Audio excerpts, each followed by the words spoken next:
Hey gang, welcome to my campfire. I hope you like this volume. There are a couple of long ones in this episode, but they're fan submissions and I never turn those away. And that reminds me, if you have a story you'd like to hear, email me, unclejoshtruescarystories@gmail.com. And please consider sending me your Halloween horrors. I want to do a big episode for that special day. And hey, collaboration with another great narrator is coming along well on my end, so look for that shortly too. Now, ever played with a Ouija board? Ever snuck out of your house late at night as a kid? Maybe you made a bad marriage choice. Well, here's some folks that have done all those things. Sit back, relax, and enjoy Volume 22 of Uncle Josh's True Scary Stories. Room 232. A bit of quick background knowledge about my family. My dad does not believe in the supernatural. He's a strict Roman Catholic and was previously a priest. Due to his strong beliefs, he ignored or turned his nose up to any experiences that I had. My mom had always been open-minded about ghosts and the afterlife. She has never said that she believes in ghosts or supernatural activities, but she's always had an interest in that side of things, even at a young age. She too is a Roman Catholic. Anyway, back to my story. In 1997, when I was 9 years old, my mom, dad, and I went on holiday to Majorca. It was my first holiday abroad, and I was really looking forward to it. We were going to be staying in a hotel for 2 weeks, and I think it was on my 12th night of my holiday that something happened. I was in room 232, and it was an all-in-one room, basically with 3 beds and some wardrobes. My bed was nearest to the balcony, and on this particular night I woke up. I don't remember what time it was because I didn't have a clock near me. Anyway, everyone was asleep, and I sat up in bed and had a sip of the drink I had set on one of the set of drawers next to me. I tried to get back to sleep and couldn't, because I felt hot, so I pulled the top cover of the bed sheets down so I only had a sheet covering me. Again, I laid back down trying to go back to bed and pulled my feet apart. I sleep with my feet apart for some weird reasons. While trying to get back to sleep, I began frustrated that I just didn't feel tired enough. I opened my eyes and looked around the room, hoping that after looking around for a bit, I'd become tired and I could go back to sleep. While I was looking around the room, I was drawn to something white and misty looking near the door of the hotel room. I remember squinting my eyes to see it more clearly, but it didn't help at all. This white thing then began to move towards the end of my bed. It might sound a bit cliché, but I can still remember feeling completely petrified as this white thing formed into the figure of a man in black trousers and a white shirt. The figure looked Spanish, and he had all these Spanish features. I couldn't help but think that he was an old member of staff that worked at the hotel, and now I still don't know where that thought came from. Anyway, I was looking at this man in his shirt and black trousers, not knowing what to do, and I started to feel really scared. All of a sudden, this red bow tie appeared on his shirt. And it really scared me because the rest of the figure was sort of blurry, but now this red bow tie was terribly vivid. I closed my eyes, thinking it was just my imagination, but when I opened them, the figure was still there.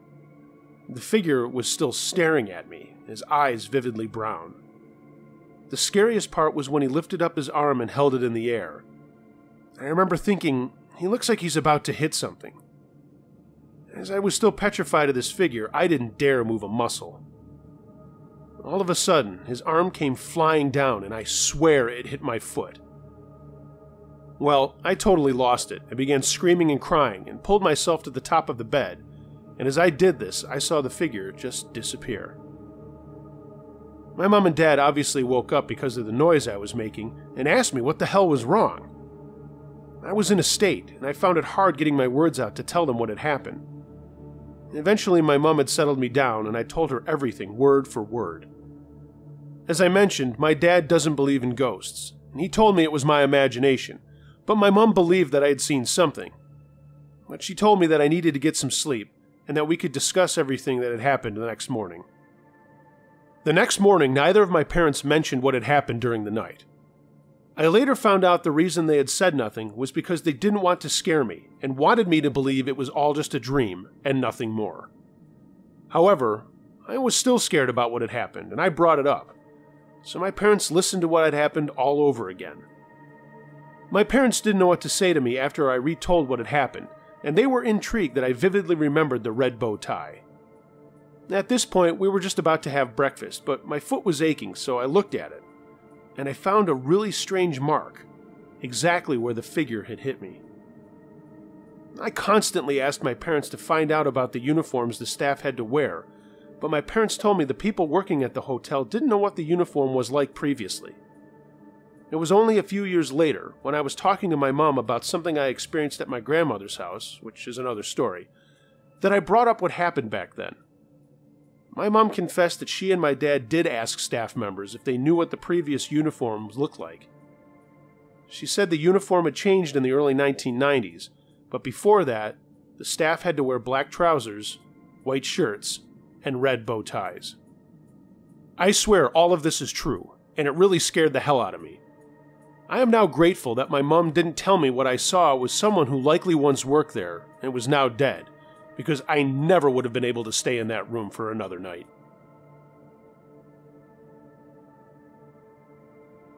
Evil Wife, submitted by Michael.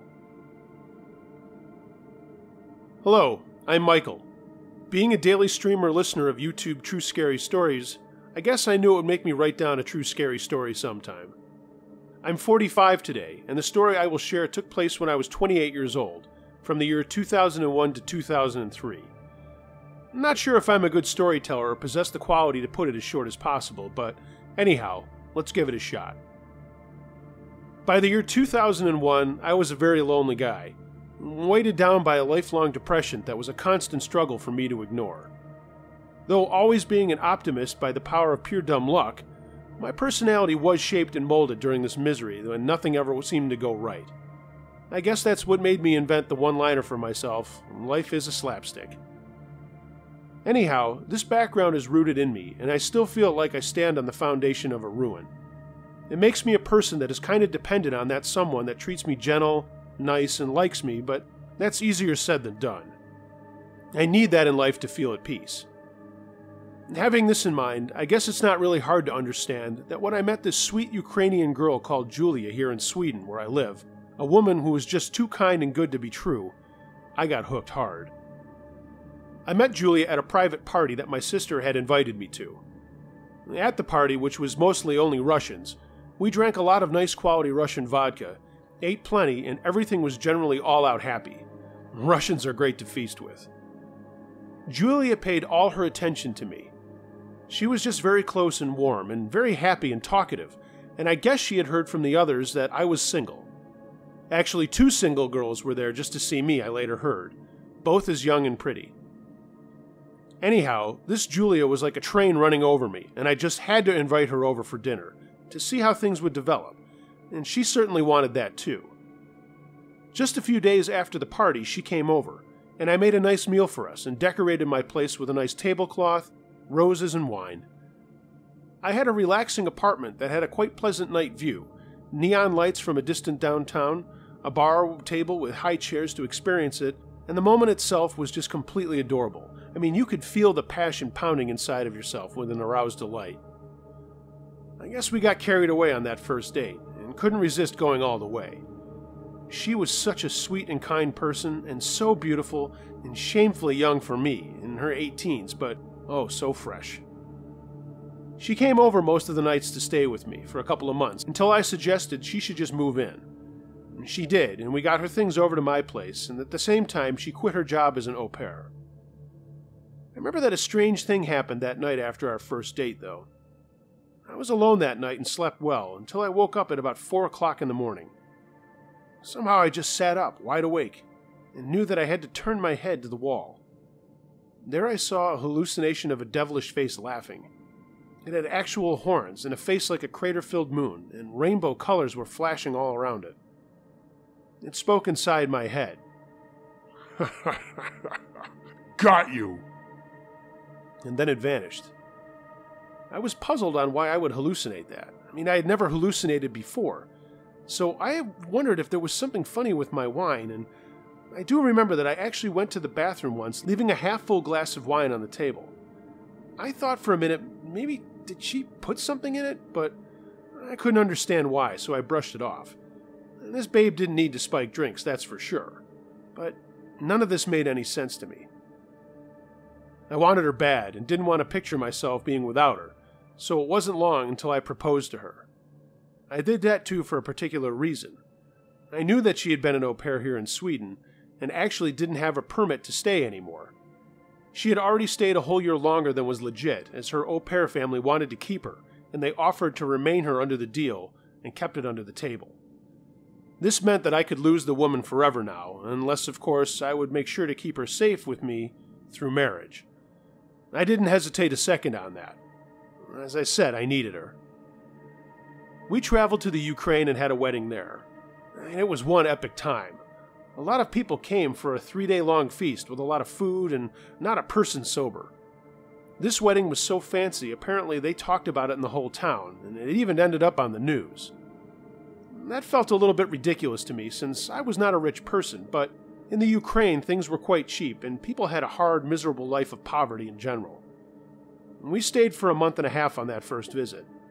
And here, though, just 2 weeks after the marriage, she showed a completely different side of herself. Now the true Julia appeared. Initially, we went to see her best friend Lena, and another very beautiful young woman.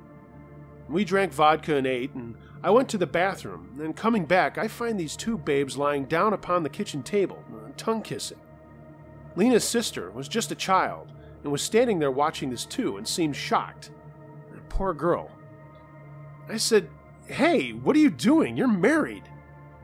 Are you a lesbian?" She replied, "No, only with my best friend I am." And she added, "Here, take these grevnas, and Lena's sister will show you where to purchase beer. Off you go." I said, "No way. You chill down now. I ain't gonna leave you to go full lesbo on me." Now, some men might have liked seeing these 2 18-year-old super fresh babes do it, but perhaps not if you're newly married to one of them.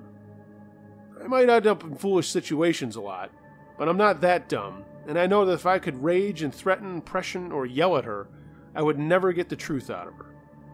That's quite a dead end, and in a boring, lonely place, you have to be smarter than that. But I sure felt like a damn clown right now. You can't just marry and divorce at once like that. What a shameful thing that would have been. I gently told Julia that she had to straighten out and behave more normal. She was mine now, after all.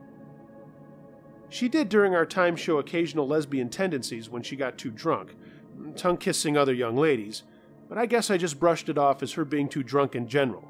She did like me when it came to the full Monty. I strived as usual to keep a very open atmosphere, so I would be able to predict and stop the very things I absolutely didn't want happening. Touching another man, though, she didn't do that, and then I guess things would have been totally different. That would have been a definitive end. During our time together, we traveled to the Ukraine 3 times more. It was always very troublesome to go there. Julia was a chaos maker that managed to create a few disasters in each trip, and on one occasion, she managed to cost us $1,000 for her being so dumb. She was generous, but her constant taking care of others cost us $1,000. And the tolls wanted bribes, and they performed extortion on your valuable items. There were no regular service people in the tolls or airports or trains. They were all a bunch of 20-year-old officer-headed militaries, just to create the illusion of great authority. I always found that quite hilarious, seeing flocks of 20-year-olds in huge officer hats. Low standards becoming officer in their army, I joked to myself. I too had to have a visa to be able to enter, and I signed so many papers I couldn't read nor understand but what was this and that. They needed to know where you stayed, if you had insurance, and so on. A ridiculous system that was corrupt to the bone. Anyone and anything wanted dollars, so it was very wise to pack a lot of US bucks rather than their own currency of grevnia. If they saw $1, man, the red carpet rolled out. We even went to get a permit from the very mayor in Kiev on one specific occasion, and that made me drop my jaw. But I guess having papers like that kept the mobs away. We too visited the Swedish embassy quite a lot, a place that has well wanted bribes since it was run mainly by Ukrainian people. In a way, it was saddening to see, but as long as people were paid and happy, things worked out smooth. Our last trip to the Ukraine, we stayed as usual at her mother's place, whom had a really nice apartment with many rooms. Julia's brother also lived there. And one evening, Julia said that her mother wasn't going to stay home, nor her brother, so she would make this evening special for me. She was to cook something super nice, and I was strictly forbidden to enter the kitchen due to the surprise. As she was finished and called me in, I met already served plates of stroganoff with rice, and a bottle of Nemiroff pepper vodka on the table. This bottle that no one had ever touched because it was just so unpleasant. I noticed now that it strangely only had about a third of it left, being nearly full the day before. We had loads of other nice vodkas, liqueurs, and even beers to drink that we let anyone pick from as they pleased, so I was kind of wondering why anyone would want the Nemiroff. Anyhow, I sat down to enjoy the moment.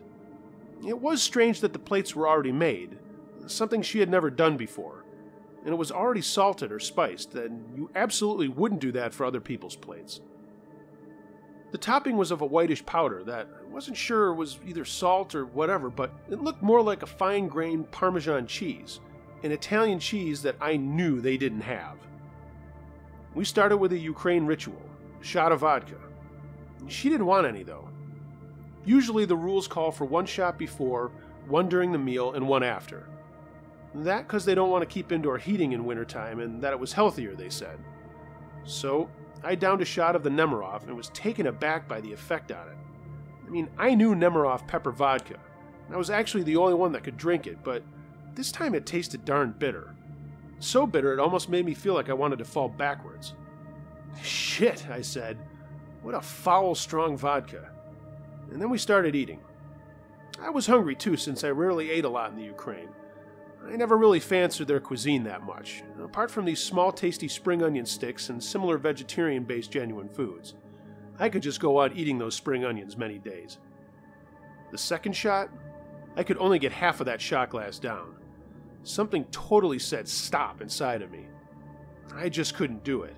It was so bitter that my subconscious mind took over my arm, which bounced up and down several times, as it felt like I was having an arm wrestling match with myself. Me wanting the vodka, my body not so much.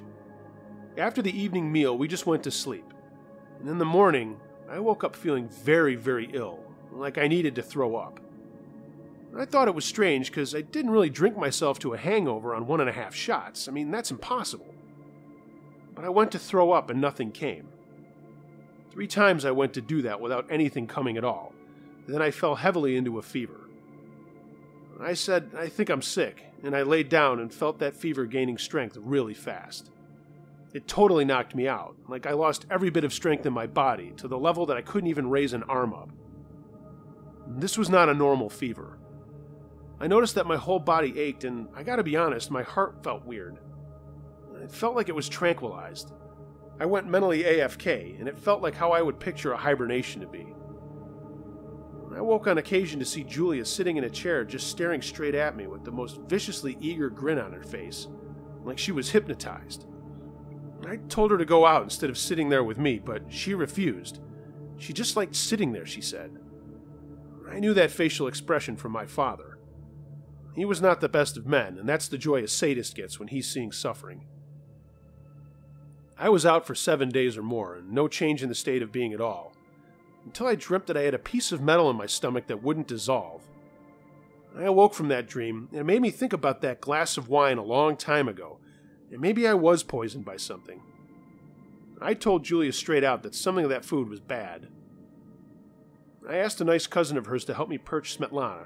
That's like a creme fraiche yogurt, and it's a poison killer. I ate it, and not very long after, I was completely well again like no illness ever happened. Really, in a finger snap. I thought by all means that she had brought bad meat from the stores, and since meat was extremely expensive there, the likelihood of it being bad was possible. Once back home in Sweden, she told me, "Michael, you must cut off all your hair so that you can look like the nice Ukrainian boys." And that stunned me, as before she had always liked my hair. I had corkscrews and it was a bit longer. She had always used to say that before this, "Look how nice your hair is, so beautiful compared to how everyone just cuts it all off." She just kept acting weird, and then something rang a bell. My symptoms when I was ill. Arsenic? Had she actually poisoned me with arsenic and I was meant to die in the Ukraine? That particular poison leaves a trace in the nails and hair, and that's the only way to detect if you have been poisoned by it. I'm wondering if there was arsenic in the food and in the vodka. The powder on the dish must have been another poison as well. I knew she had cartons of heart pills, and maybe she had actually ground those pills down, hence why my heart was totally numb. I found out that my mother had gotten strange hunches while we were there, and tried calling us several times to ask for me, and whoever answered had just replied, "Michael is not good," and hung up the phone. I had to send her to her friends, and told her that I will never sleep beside her ever again.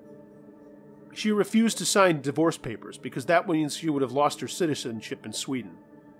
But I wasn't with her at the last interview at the Migration Authority, and I guess she had made up another story then, so as long as she kept the job I had helped her get at a downtown casino, she was allowed to stay in Sweden.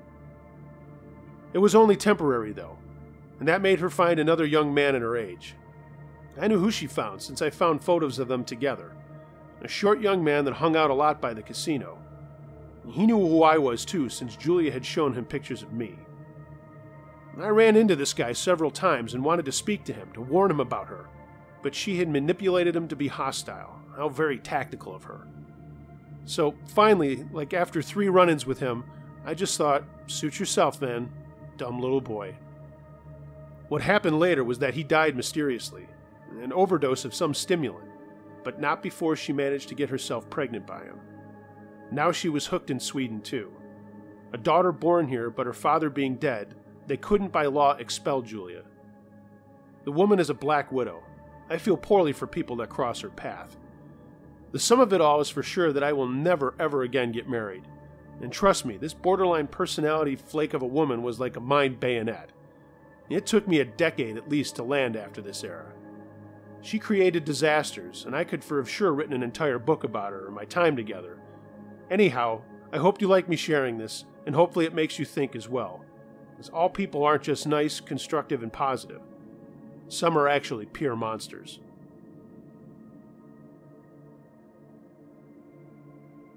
Mona's house. In 1999, I was seeing a girl from Morganton, North Carolina. I'll call her Mona. She was a college student who was renting a small one-bedroom house off campus. We had met through a mutual friend and maintained contact via online chatting and telephone since I lived about 7 hours away. Anyway, we hit it off nicely and began talking all the time. One night we got to talking about ghosts and the paranormal.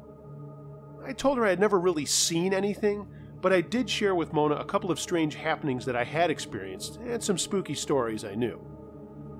She then told me she was a sensitive. Mona told me that her mother and grandmother were able to see ghosts, and that she had some of their abilities too. She told me about a male ghost who had been around her since she was a little girl, and said he would periodically pop up from time to time, usually when there was drama in her life. At the time, I don't think I really believed her. I was open to the possibilities of ghosts and spirits, but still, when someone tells you they can sense and even see them, you have your doubts. After that first conversation about ghosts, at least once a week, our conversations would go back to that subject. Usually, it was just me being curious and asking her about stuff she had seen or felt or whatever. One night, after a typical conversation, we said our goodnights and hung up the phone. I was already lying in bed when Mona called back.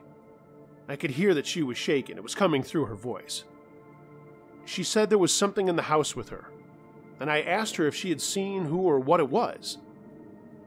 She said no, but she had said she could hear it walking up and down the hallway outside of her bedroom door. Too frightened to sleep, she had called a friend to come and get her.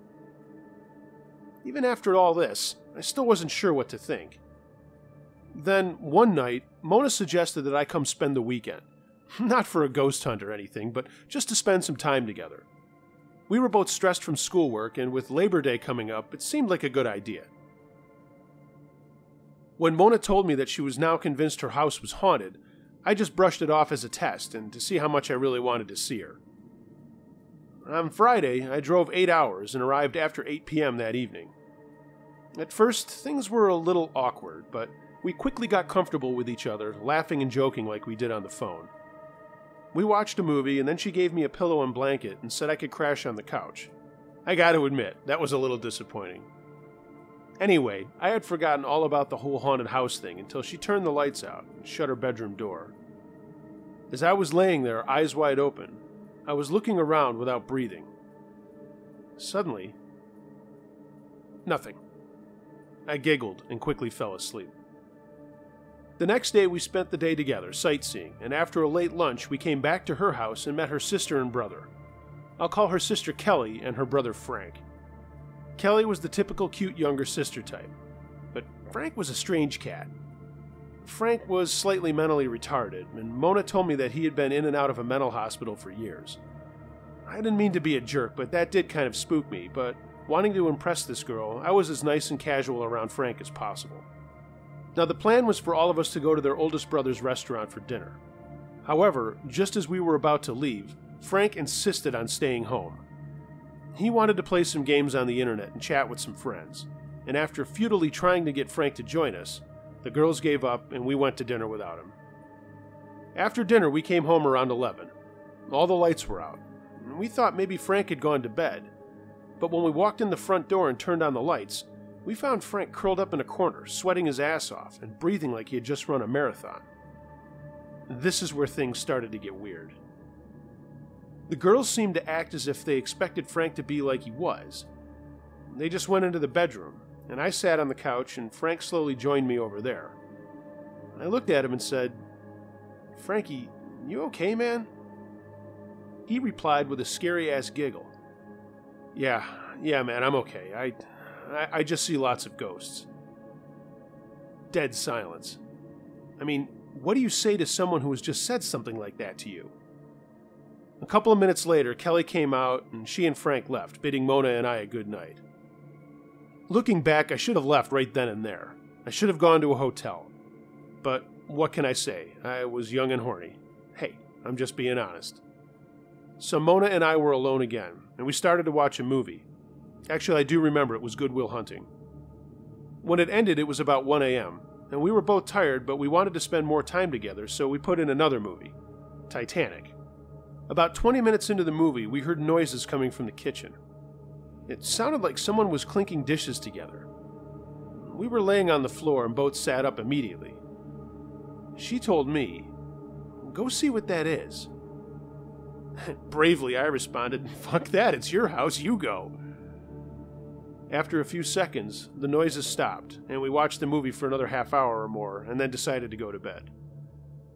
I was expecting her to bring me the blanket and pillow again, but when she said I could share her bed with her, it was enough to make me forget the dishes. Okay, so now I'm on her bed laying down, and she went to the bathroom and took forever, by the way. When she came back, she smiled at me and shut the door behind her. She joined me on the bed and we kissed. The lights were still on, and for some reason I opened my eyes, and fuck me, the door was open. I pulled away and asked, "Didn't you shut the door?"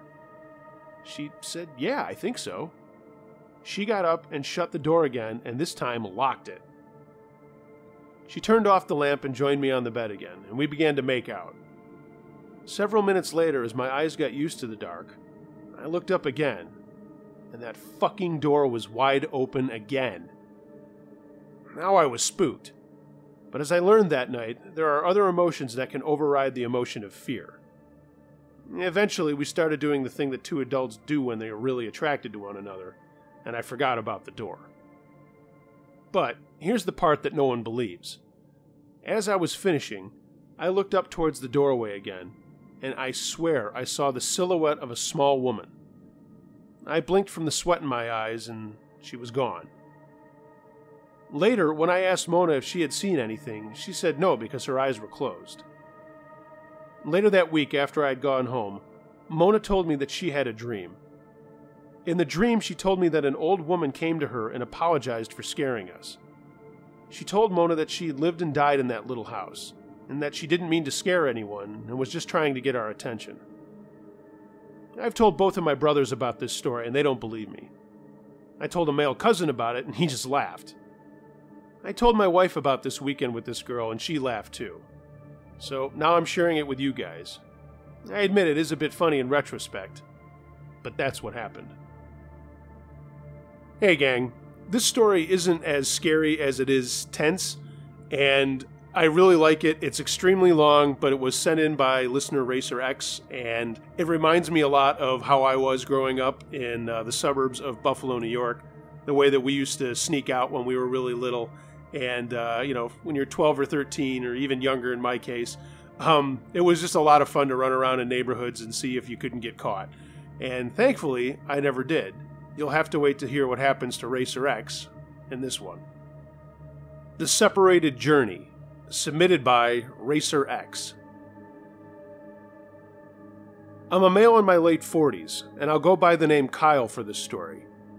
I have yet to personally experience any paranormal events, but did experience an event in my life that made me feel like experiencing the paranormal might have been a better idea at the time. This event happened when I was around 12. I was living in the suburbs of Dallas, Texas, and was spending the night at a friend's house about 10 miles away from mine when another friend showed up to crash, so there were 3 of us. My friends, who we will call Jeff and Randy, and I were outside at first before the sun went down, but our parents didn't like us to be out after dark, and you'll see why later. We were usually causing trouble. Now, to quickly give you a visual of where I was at, the streets had houses on both sides, but the driveways were in back, and to get to them, you had to turn down a 1-lane alley. Since most, but not all alleys were a less desirable drive, since that's where trash cans were kept. And if you had a car you were working on, or did not run, or had a crappy 50s camper or whatever, that's where you put it. No one could really see them to complain. Most of the residents had high wooden fences, which is a requirement if you had an in-ground pool, and everybody usually had driveway gates blocking the alley view for safety as well as privacy. Of course, I have to say the alleys were where trouble brewed mostly when the sun went down, since hardly any choir boy walked down them, and there was little to no light. Hiding in the shadows was very easy to do. Then, at the end of these streets was usually a main 3 to 5 lane road that led you to another, and so on and so on. Anyway, all 3 of us would walk the alleys looking to see what the residents threw out and if there was anything worth breaking, like glass, but basically anything that we could get our hands on, and we did so with rock or a pipe or whatever we could find. Back then we had big sewer grates, and smashing beer bottles, light bulbs, that sort of thing into the sewers was pretty fun since it made a loud crashing sound, and if any adult came out, they would not see anything broken, so we were usually in the clear. Now, I know what you're thinking. Oh, that's all the entertainment you had, you little shit? Well, no. Actually, we all had BMX bikes and loved to ride or go to certain areas and do bike jumping, as well as skateboarding, because during that time, we didn't have iPods, laptops, cell phones, cable, Bluetooth, Wi-Fi, and video games. Although home video game systems were worth owning if you played on your TV that was still in its infancy.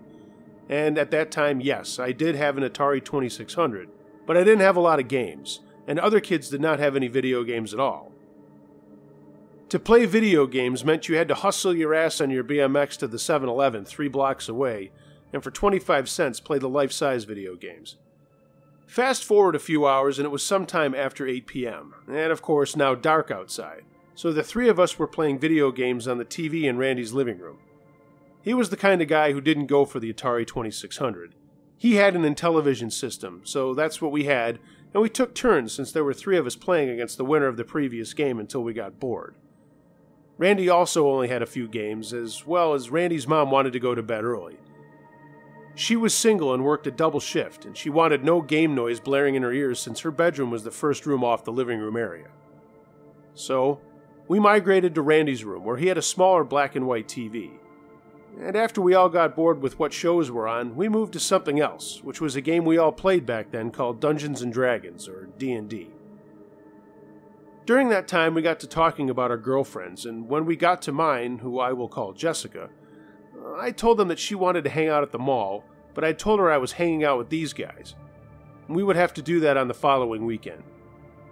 Then, I made the mistake of telling them that she jokingly asked why don't we all sneak out and come see her and her sister, since her bedroom, which she did share with her older sister, had a nice window that was on the first level, and there would be no climbing. Randy, of course, jumps up and says, "Hell yeah! And, by the way, is her sister good looking?" Then I answered, "I guess, but she's almost 2 years older than us and probably will tell you to piss off." But of course, Randy wanted to see for himself, so he looks at me with excitement and asks if I have her number. I told him no, it was on my desk at home. And of course he asked me, "Do you have a good memory, and can't you remember a fucking number?" Since I really didn't feel like sneaking out across town, I said no, I've got a bad memory, matter of fact. What's your name again? He punches me in the shoulder and asks me if I know how to spell her full name. And I did, and I knew part of her number, so he went to his desk and pulled out the white pages. About 20 minutes later, Randy finally stumbled across her name, which kind of surprised me because I figured she wouldn't be in there. But her parents were, and I didn't know her parents' full name. But there was another number listed under her parents' name, which told us apparently the phone number she had given me belonged to her and her sister. So I'm guessing they had their own phone, which, back then, that made you pretty cool. So Randy writes down the number and hands it to me. Of course, I told him I would have to go out in the living room and make the call since there was no phone in his room. But he already had that covered, because he had run out to the living room, yanked the phone out of the wall and came in and plugged it into his phone jack, then handed the receiver to me and told me to get dialing. So after staring at the number for a few seconds, I dialed and prayed no one else would answer, but a soft female voice answered. I hesitated for a minute, and of course my two friends looking at me, motioning me to talk, so I asked if this was Jessica. The female voice on the phone said no, it was her sister, who we will call Amber, but she asked who I was, and I told her it was her boyfriend Kyle, and she told me to hang on a second. Then another voice said, "Hello?" And I told her it was Kyle, and her voice perked up and said, "Hey, what's going on?" and so on. I explained to her why I called. After about 20 minutes on the phone with her, she asked what the heck my friends were doing because she could hear them arguing about D&D rules, and after explaining that, we began talking about the late-night visit to her place. I had only been to her house once, and it was quick and at night when my mother was dropping her off after picking us up from a movie. But I told her I was kind of remembering how to get to her house, and she kind of described the area she was in, and I told her that it couldn't have been that hard to find. Unfortunately, it would take a while because we didn't have bikes to ride, and it would be late, and we couldn't be seen out because of our curfew law, and the fact I didn't want to be shot at sunrise by my parents. She laughed and said she understood, and then proceeded to describe what side of the house she and her sister had the bedroom on, and which way to come in, because there was a small gate, but the lock didn't work and we could go through it easily. I then told her how many of us were going to be there, and how Randy was really interested in her older sister, and she laughed again because she said, "Well, I think she has a boyfriend, but don't tell Randy, let's see how he acts and makes a bonehead out of himself." I agreed, and after the information was written down, I told her I hoped to see her soon, and please stay up, and then the wishy-washy parts of love you, love you, love you, love you stuff, and then I hung up. After I hung up, Jeff and Randy immediately stopped debating on the D&D rules and looked at me and said, "Well?" I told him I have the information we needed, and of course Randy yanked it out of my hand, started reading it, and said that he knew where this place was, and that we shouldn't have a problem getting there. It would just be hard trying to do it incognito, considering we're not allowed to be seen out in public because it'll be around midnight. But he was excited, and so was Jeff, and I decided to throw some bullshit in about Jessica's sister might like him or something, and his eyes got wide, and he told everybody in the room to start grabbing stuff and getting ready. I asked him what stuff. We're going to someone's house, not on a fucking diamond heist. He gave me a smirk and said, "No, but we're going to need flashlights." And I said, "Well, unfortunately mine's at home." And then I looked at Jeff, and he looked back and kind of laughed and said his was at the same place. My home, and Randy said I got a couple extras and went out of his room for a minute, but came back with only 2. Fast forward, and now it's 12:30. Randy came back into his bedroom and said his mom was out like a light, and we were leaving in 5 minutes. 5 minutes came pretty damn quick, of course, and we started exiting his home through the side window out of his bedroom very carefully, since anybody who would be out and about walking or sitting on their porch smoking cigarettes or whatever, they would see us. But we were lucky, no one did, and we ventured on to my girlfriend's house. Now, the trip out was not super exciting or adventurous or scary, but the trip back was different. As we walked down an alley that was of course dark, we felt invincible because of course there were 3 of us, and that there wasn't a lot of hiding until we got closer to Jessica's place. I kind of laughed because part of the area we walked through was very familiar to me because it wasn't too far from my place. I was nervous, though, because I didn't want my father to be driving home late at night and pulling up next to me and saying, "Hi, son. What the fuck are you doing out here in this dark, dangerous alley we've told you not to be in after dark? Get your ass in the car. It's time to die." Still, we ventured on. About 100 yards from Jessica's place was where we ran into a little bit of a problem. We were coming down an alley and had to cut between two duplexes, which brought us out onto a side street, and across the street was an apartment complex. We were supposed to turn left and walk down the street, cross a 5-lane intersection, and then go down to another street. The problem was we could do that simply during the day, but at night, once again, we were not allowed to be seen, so the three of us were hiding behind parked vehicles. That's when Randy and Jeff decided to make a mad dash across the street and hide in some bushes that just happened to be next to a place's bedroom window. I stopped on the sidewalk and stared at them and said, "What the fuck are you doing? You're gonna get us caught," because the two of them were pushing each other. Then I heard something about one standing on somebody's foot or something, so I made a dash back to the cars and hid behind them for a few minutes, because I could have swore I heard voices coming from the complex.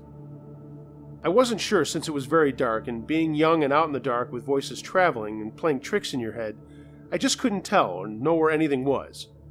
But I was not going to get caught with these two yo-yos hiding in the bushes. I peeked over the vehicles I was hiding behind, and I could still see them on the bushes.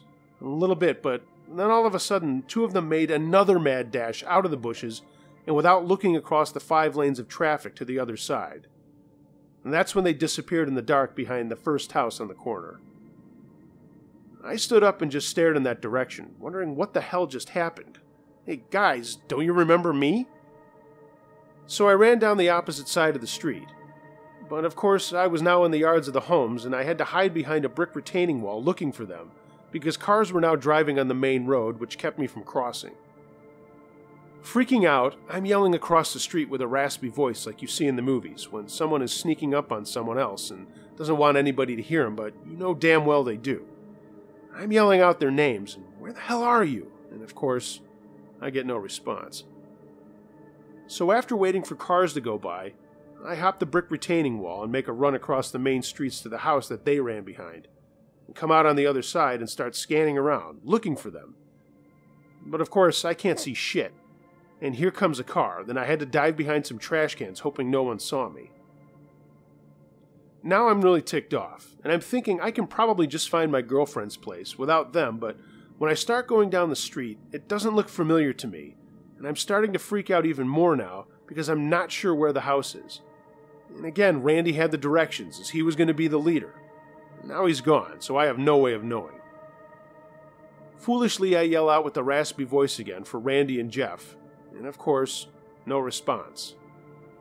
Now I'm fuming because I can't find them, and another car is coming down the street, so in my head, I say, fuck it, I'm going back to Randy's. Because, yeah, I could have gone back home, but it would have been very hard to explain to my parents why I was sleeping in the backyard. Also, I would have been killed for being out that late and walking alone down these alleys and so forth. So now the real adventure begins, because upon making a backtrack across the main road over the retaining wall and then between the duplexes in the alley, I can hear people talking in the direction I needed to go. So I have to go down another alley that I'm not 100% sure of, which leads me to a road, and then after dodging any cars, I manage to get down another alley. But this one is twice as dark because someone has smashed out the corner light, and now I'm worried about being kidnapped, which has actually happened to people before. I'm trying to walk down the center of the alley until, lo and behold, another vehicle turns in, and I have to dive into a pile of trash bags to my right. After the car drives slowly by and turns into a driveway, I get up and start hauling ass down the alley until I get where the alley comes to a road. Then I can hear more people talking, but luckily it was behind the fence in their backyard. So I start walking by, and then I hear someone say, "Hey, you! What the hell are you doing on the other side of that fence, punk? Come here!" Now instead of freezing, I just ran fast down the rest of the alleyway to the left, and then I realized that I'm 4 blocks short of where we came in. The only way to get across the next main road is going through a football field that had a track circling it on the outside to make it even more tricky. The only thing that was around both of those was a see-through chain link fence, so hiding behind that was out of the question. First I have to lose the 2 or 3 or hell, I didn't even remember to count, people that saw me through their fence and were now making their way after me because I can hear them still yelling. So I turn into a driveway that happens to have a small boat with a tarp that wasn't fully covering it. I made damn sure it was when I hid in it. So now I'm lying in this boat, and I hear people, which seem to be 3 of them, probably in their late teens or early 20s, milling around. They were saying things like, "Whoever that was could be anywhere. and I'm not running any further. and Did you see that little motherfucker sprint when we came around the corner?" then one of them says, "Let's go back to the beers," but I still waited another 10 minutes before I exited the boat. Kneeling behind the trash cans in the same driveway where the boat was, I'm scanning across the football field and track that this house backed up to, trying to figure out how I'm going to get across it without any of the cars on the main road seeing me, because now I'm guessing Randy and Jeff are probably making their way back home too.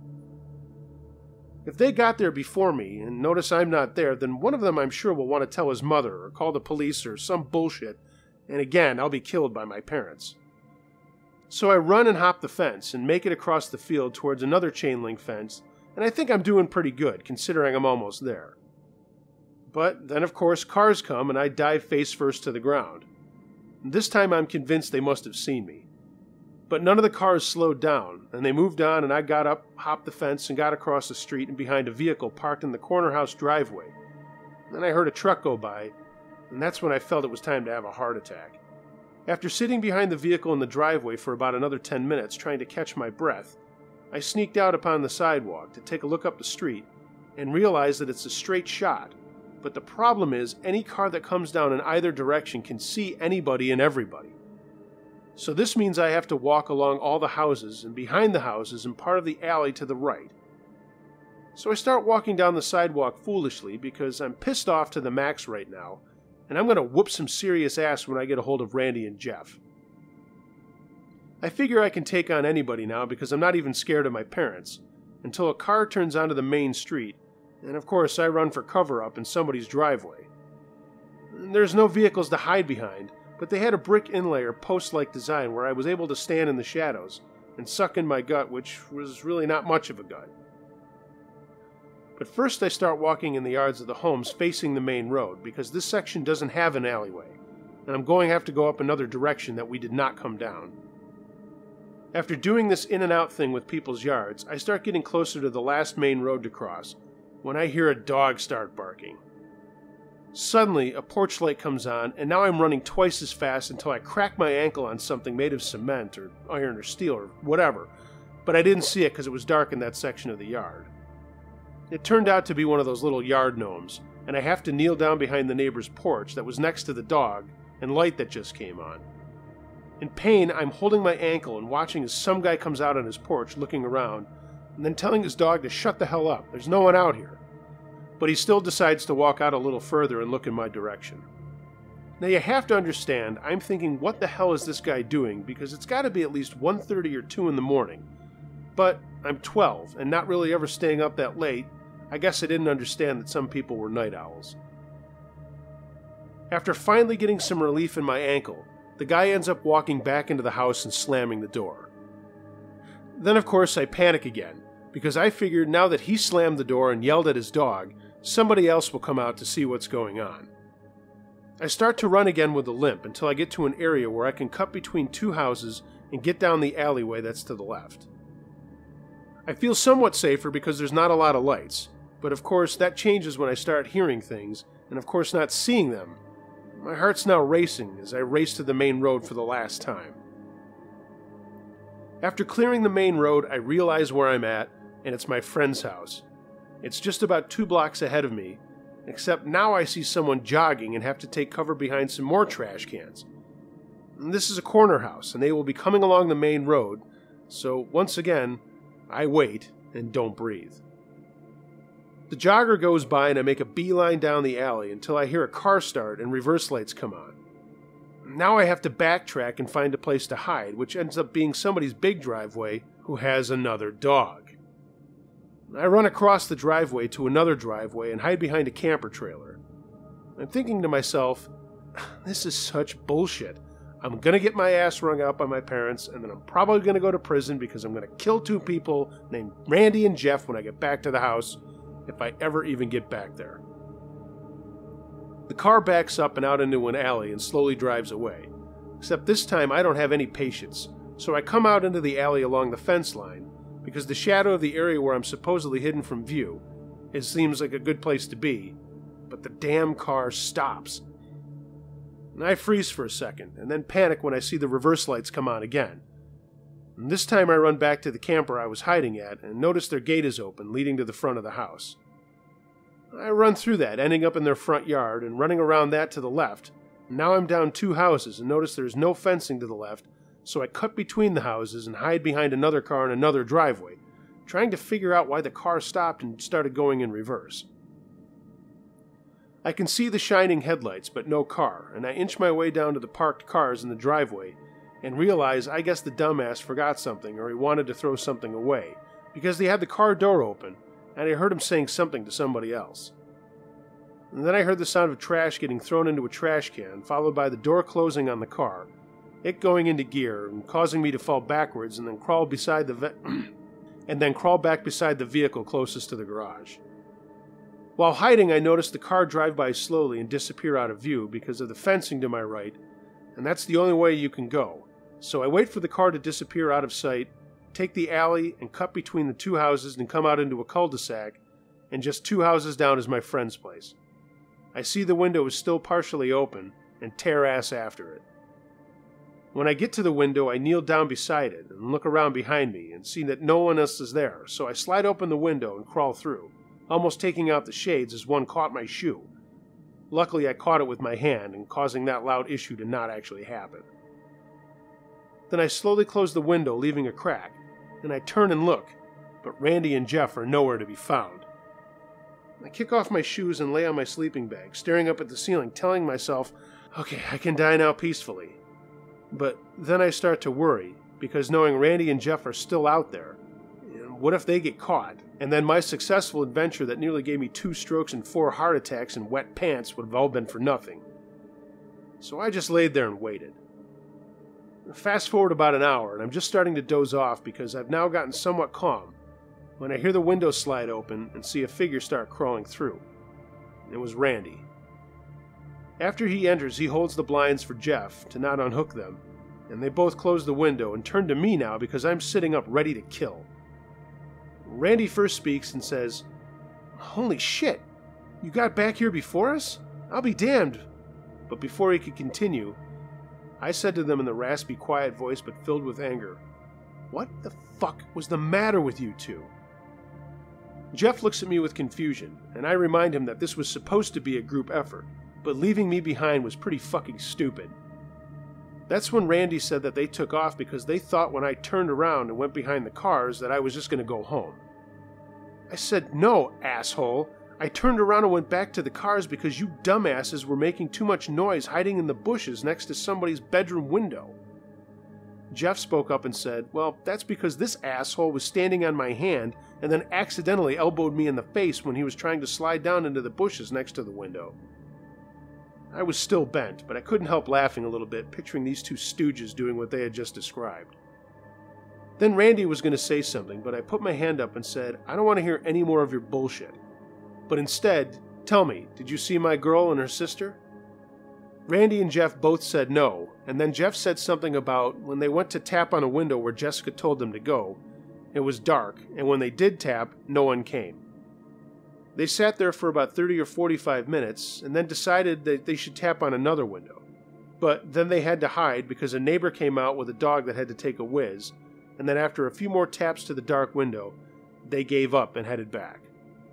I told them I was surprised they hadn't gotten caught because of the way they handled things, but they said they only had to hide a few times and asked about my adventure, which I told them the next day over breakfast. The next day my mother picked me up from Randy's, and I called Jessica and let her know what had happened. I explained the adventures we all had, and she laughed, and she said that she was sorry, but she and her sister were not in their room because they were watching movies, and they fell asleep in the living room. She said she thought it was cute that we actually went through with everything, and I told her I didn't think so, but I was glad to talk to her, and I would be happy to see her at school Monday morning. I followed by saying I had to go because I had to color the gray out of my hair and kill my 2 friends. She laughed again and told me that she thought I was silly. Many years later, I believe in my late 20s or early 30s, I took a drive down to my old neighborhood in Dallas, since I lived in Missouri at that time.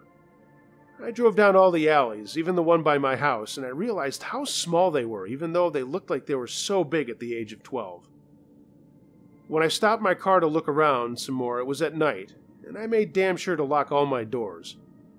Then I started laughing, because here I was, worried about getting shot, carjacked, or whatever, thinking back when I was 12 years old and there was no protection such as locked car doors, handguns, tasers, or any weapon of the sort. Back then, the only thing I was worried about was getting caught and having to face my parents.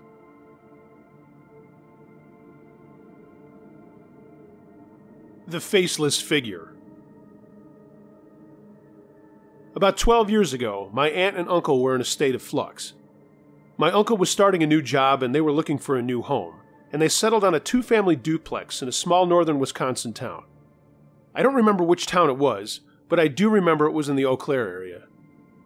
My aunt and uncle, along with my 5 cousins, moved into the upstairs unit, and downstairs was a family that had been renting for several years. The first time they visited the house, my aunt and uncle were both uneasy, but they didn't have a lot of money and found the rent to be a bargain. Shortly after moving in, everyone in the family began seeing and hearing things: shadows on the floor or walls, footsteps, incoherent voices, cold spots, all that kind of stuff. Then, one day, my aunt actually saw a figure. She had been doing laundry at the laundromat, and when she returned, she had taken a basket of laundry to the top of the stairs. She then went back down the stairs to get another basket. When she turned to look, a figure was standing at the top of the stairs. She said it was about 4 feet tall and all black. Not black like a black person, but black like onyx black. It had a big head with no facial features. The face was also all black and much larger than normal. And after a couple of minutes, the thing turned and then vanished. Another day, when the kids were at school and my uncle was at work, my aunt was vacuuming the hallway. And suddenly the same figure appeared, and grabbed her breasts and laughed menacingly and then pushed her back into the hallway closet. After struggling to get out of the closet, she ran out of the house. One night my aunt had a dream, and she was lying in bed. Suddenly the bedroom door opened, and a man was standing there. The man asked her what she was doing in his house, and he also asked where his wife and kids were. She told this dream to my uncle, who believed her, but considering their financial situation, he still didn't want to move. The final straw came one night when both my uncle and aunt were asleep. She said the room suddenly got very cold, and then their blankets started to raise up. When they woke up and looked over at one another, it looked like someone was trying to come up through the bed underneath the covers. My uncle jumped out of bed and jerked the covers away, but there was nothing there. A week later, my uncle found another place for them to live. It was more expensive, but they could no longer stay there. The day they left, my aunt spoke with a woman, wife, mother who lived downstairs, and when my aunt told her about the black figure and the things that they had seen and heard upstairs, the woman told my aunt she knew all about it. She told my aunt that sometime before they moved in downstairs, a family was living up there. And one night, the mother and 2 young children were visiting her parents. The husband was alone because he had to work. That night, robbers broke in and robbed the family, killing the husband in the process. Shortly afterwards, the wife and kids moved out. My aunt still to this day believes the man in her dream and maybe the black figure was the husband coming back to look for his family.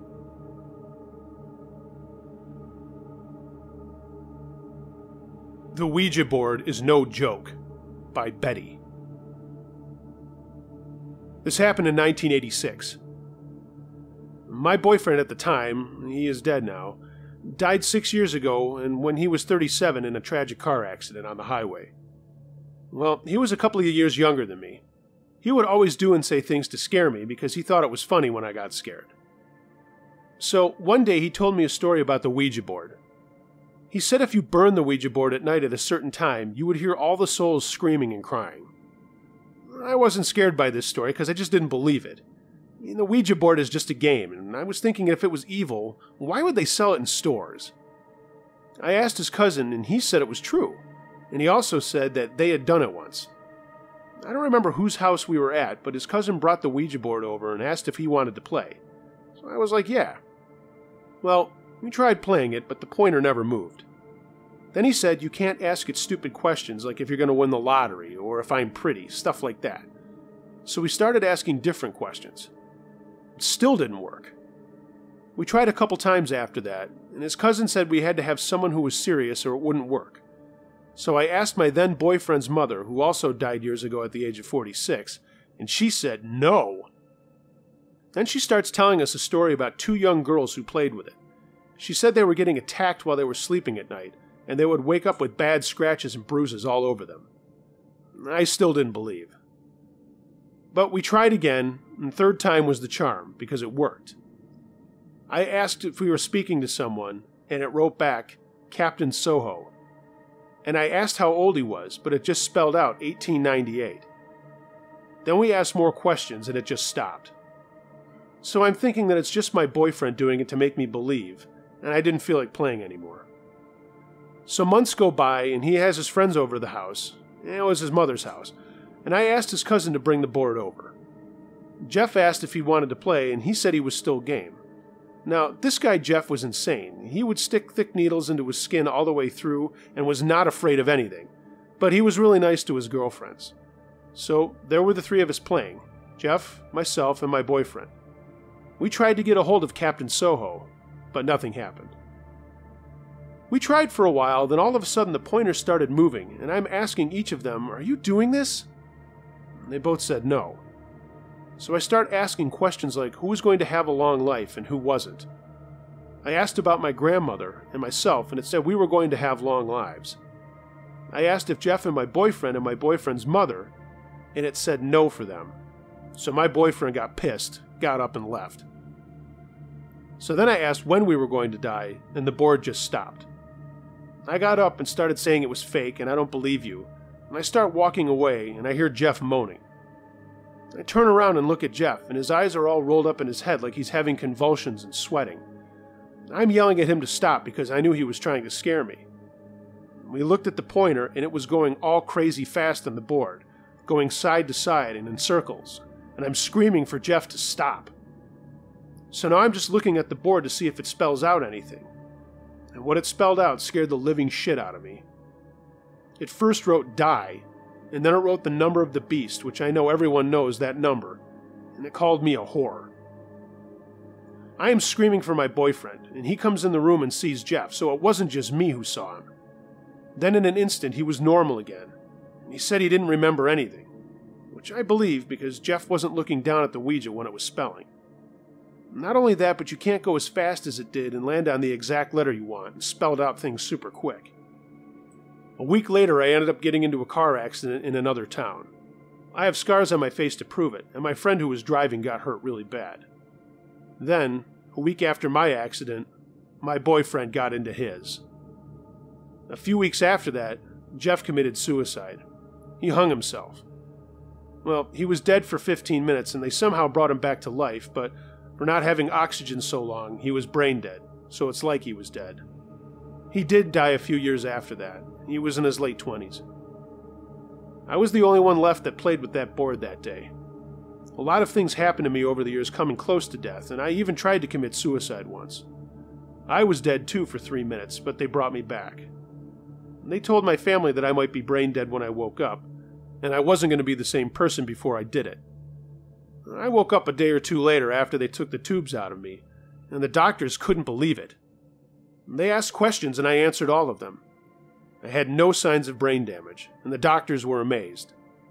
I never played ever again, and that's when I started to have nightmares. That's a different story, though. So, the Ouija board isn't a joke or just a game.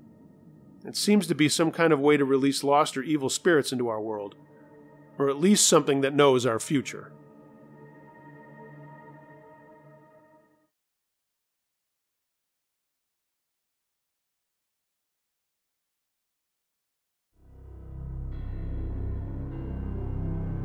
Thanks for listening, gang. Hope you enjoyed this volume. The late night sneak out is still making me laugh. I remember thinking I was such a badass doing that stuff to impress a girl when I was 12, and how scary you thought everything was so late at night, and now you look back and say, yeah, not so much. Hey, as I mentioned, the collaboration is coming along, and hopefully that'll be out within the next week or so. And in the meantime, please like, share, subscribe, and comment. Follow me on social media. The links to those are all in the description, and consider tipping me on Patreon. There's a link for that as well. And again, send me your scary stories at unclejoshtruescarystories@gmail.com. Also, don't forget to check out my paranormal radio show, The Edge of the Unknown. It airs live every Sunday night at 8 p.m. Eastern Time, and you can find that at theedgeoftheunknown.com. So, until next time, be wary of things that go bump in the night. It could be anything. A ghost, a monster, or the guy next door.